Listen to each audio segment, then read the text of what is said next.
May pressure na ikaw yung next endorser ng Careline after Erich Gonzalez. I think wala naman po. Wala naman pong pressure. Yan. I can say na wala naman pressure. Hindi ko alam kung paano i-explain, pero wala po talaga.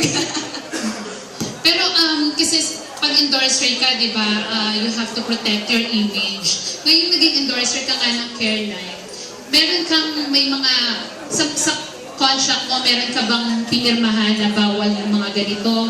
Hindi ka pwede. Kasi di ba may mga bashers? Medyo conscious ka ba ngayon sa image mo na naging endorser ka? Wala naman din pong pressure sa akin kasi hindi naman, yung image ko naman po is parang, hindi naman po nagbago. Like, kung ano pa din po yung before na, kung ano ako before, yun pa rin naman po hanggang ngayon. And, ayun, basta parang, hirap na-explain na. And I would like to believe na, ayun, just be yourself and be a role model to the youth, diba? Yan po. Hindi ka natatakot na baka maapektuhan yung endorsement mo dahil sa mga bashers?